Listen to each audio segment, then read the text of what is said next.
sunburst airstrip. We are currently 15 miles to the southwest, approaching southeast at 1,300 feet, squawk in 4670, Horizon Traffic Service to main outside.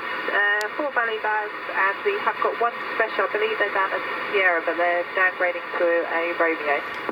Hello and welcome back to Fred in the Shed, and what you was listening to there was my very old Comtel COM225 500 channel radio scanner, and that was picking up aircraft, most probably on their way to Luton Airport. This video is going to be about radio scanning, and is it possible to find a cheap scanner that can pick up CB radio? Because as I've been making the beginner's guide to CB radio videos, I've had a few comments recently where people have said, Fred, what about those little SDR RTL dongles? Is it possible that we could get a dongle, a CB antenna?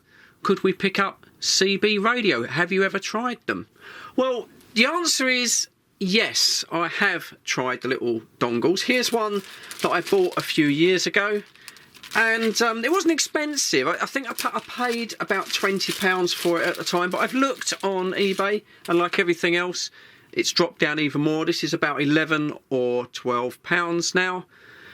And to be honest, the reason I've never really featured this on the channel is I did try it, and the VHF and UHF performance, aircraft and alike, it was okay, it picked up things okay, but when we dropped down to the HF frequencies, ham radio, shortwave including CB, it was pretty awful, to be honest. Getting one of these certainly is cheaper than setting up a complete CB radio. Now, the advantage of using one of these on CB or something like this is you can look at the whole spectrum of 11 meters, the CB band, right across all the channels, if you like.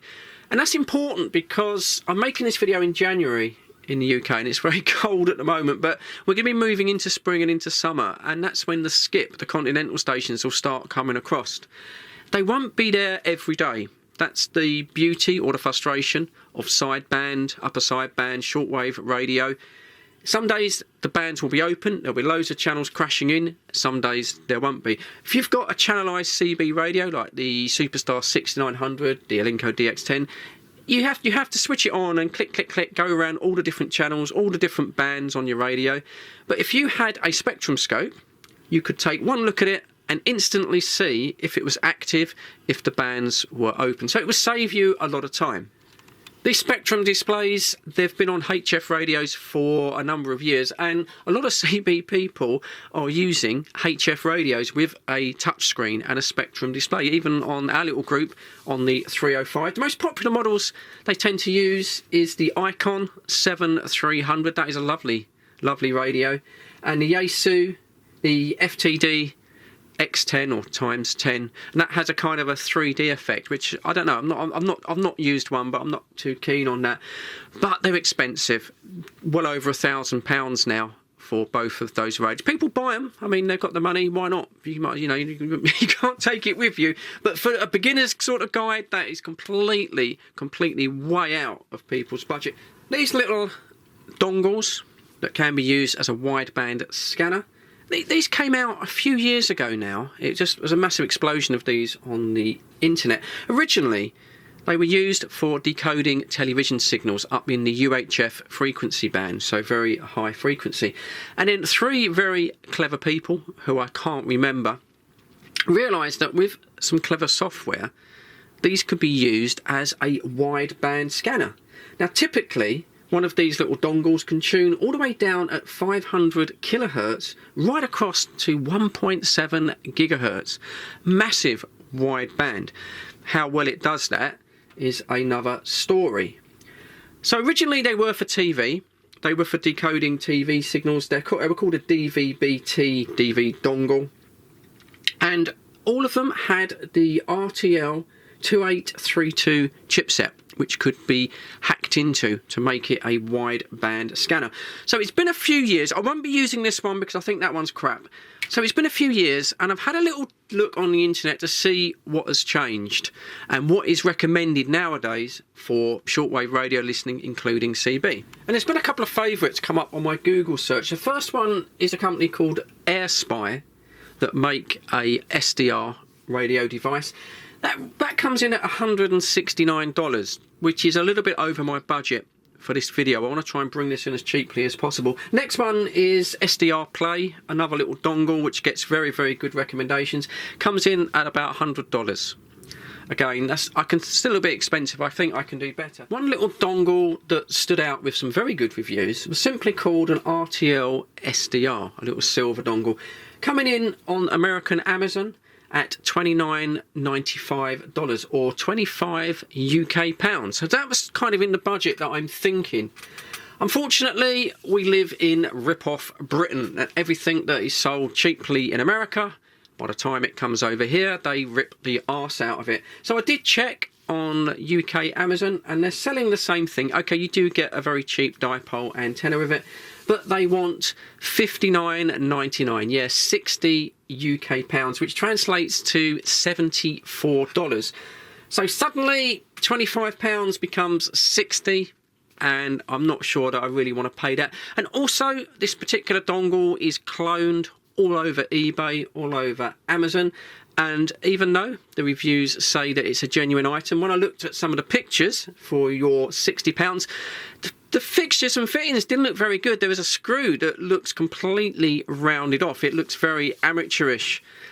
So yeah, so I steered away from that. In the end, I went on to eBay and I found a RTL SDR breakout box, which is basically a dongle in a box. But that looks better value. That's coming in, I've ordered one, that's coming in at about £24 UK from China. That also has two inputs. That it's called a UV, so I'm thinking that's probably UHF, and then it has an HF input. Now to me, HF is anything below 30 megahertz. So there's definitely a bit of band filtering going on there, and I'm hoping that might work better than my cheap dongle. So I've ordered that. I'm back. It's been about 3 weeks. I managed to get my order in before the Chinese New Year, because everything shuts down in China for that. And here it is. It arrived. And yeah, you don't really get a lot. I'm not expecting much for £25, but yeah. So it just literally turned up in a jiffy bag, and inside that is a paper bag. There's a little mini CD-ROM. I haven't got a CD player on any of my laptops, so we won't be using that. And then we've got the SDR little breakout box itself. It does come with a SMA small little antenna, which I suppose that all that's going to really do is probably the FM broadcast band. That's certainly going to be no good for shortwave, and that will be no good for CB. But here's the little box itself, and you know, straight out of the packet, it's all aluminium or aluminium construction. There's not much to it. Little SMA connectors there, but it looks quite nicely made for £25. No instructions, of course, and this is a problem with these dongles and these breakout boxes. There is loads and loads of support on the internet. If you type in SDR, RTL SDR, all of these units use that RTL 2832 chipset. So there's loads of information about these on the internet, but there's no instructions how this works. So I'm going to need to find some software to run this. As this is a cheap cloned China device, I'm not going to use dedicated software like AirSpy and what was the other one, SDR Play. I don't think that's fine.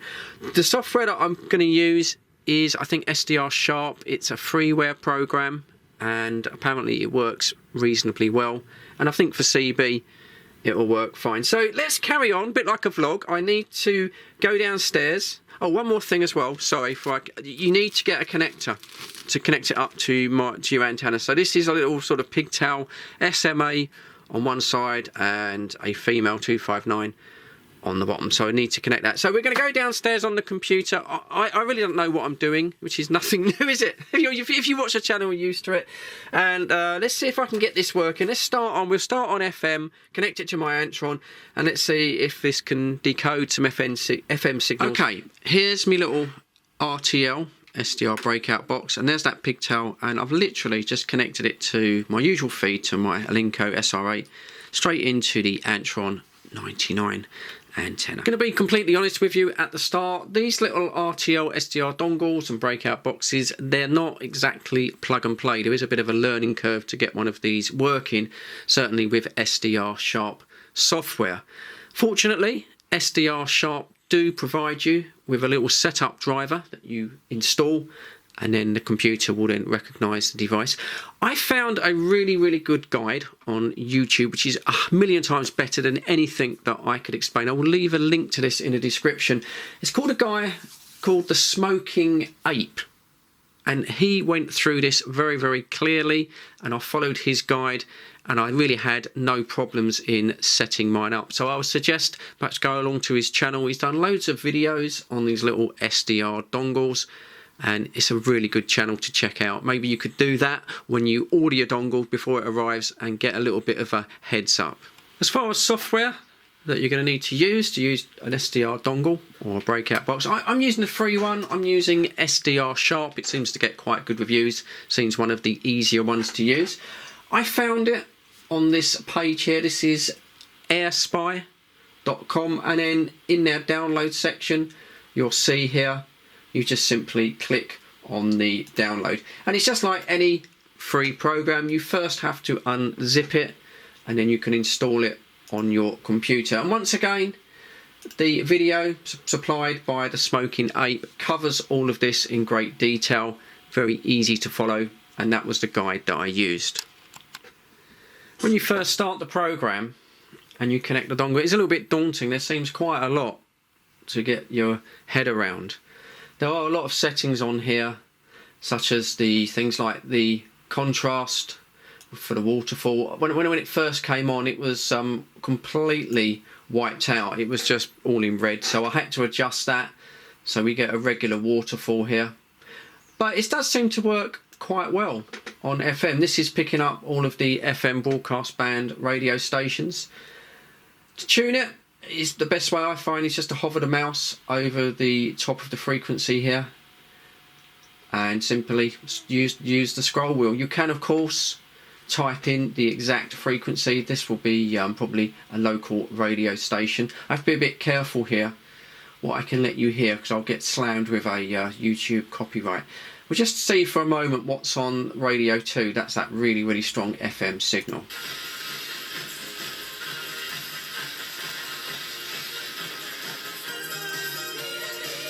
So all of this is configurable, of course. You can adjust this down. You can have more spectrum display, less waterfall.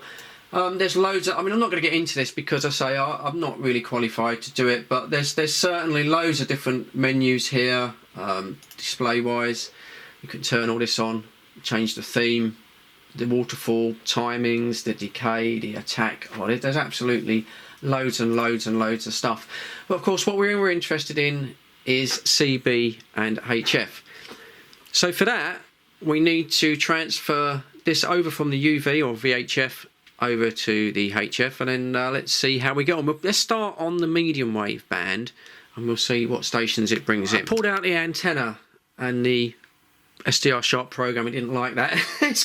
it's blue screened on me, so yeah, I don't think that you can actually change this on the fly, hot wire style. I think you probably need to maybe disconnect the dongle or your breakout box and then change the antenna. So it didn't like that, and it's gone into a restart. So I need to get this restarted and then we can carry on. Restarted the program, everything seems to be working. So now that I've changed it to the HF side, as you can see on the VHF, on the FM, it's not picking up anything. So it proves that there is a band filter switch inside the box, which is quite good. Let's tune down. So let's go right down to the medium wave. So 1.5 and below. It's all the way down here. Oh, too much. There you go. So this now says medium wave. You can see on the screen there's a long wave there, and then we go into the 160 meter handband. And I don't think we're getting anything. Let's have a look.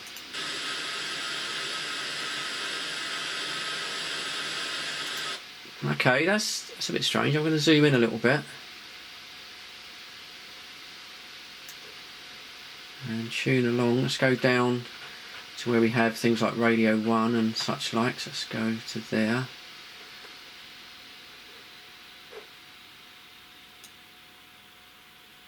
That's a bit odd. We don't seem to be getting anything.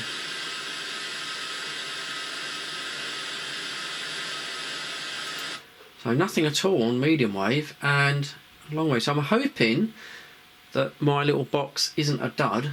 Otherwise I'm going to have to send it back. That's a bit disappointing.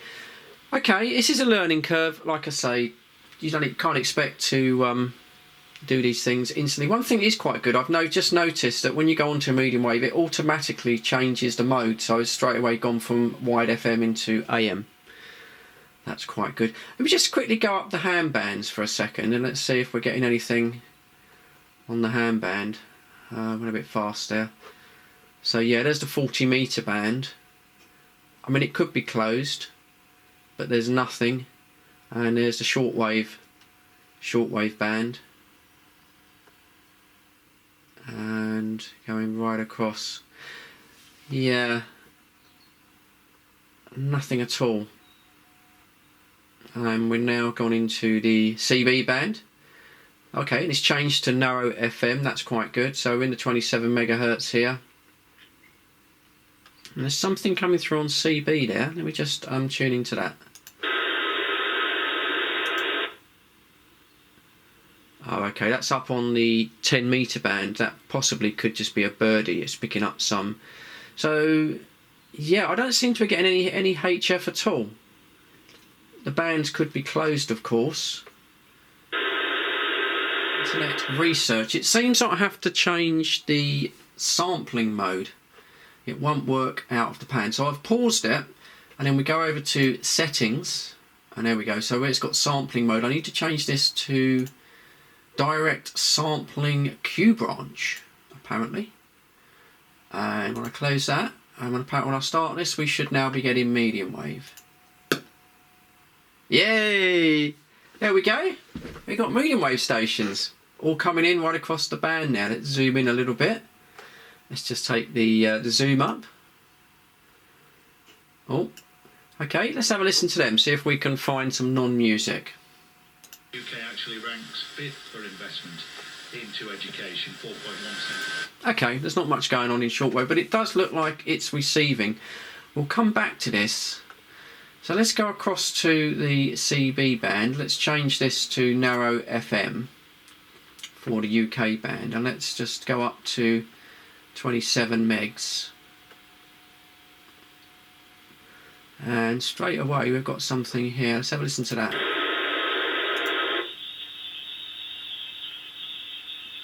That's in a different mode, isn't it? Let's change mode to lower sideband. Upper sideband.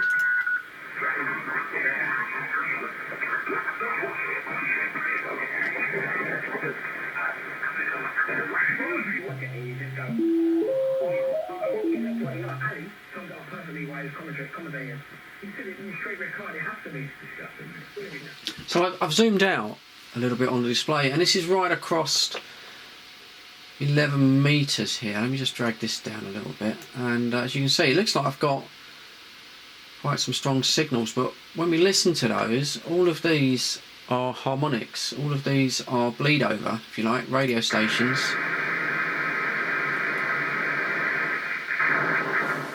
Yeah, so there you go.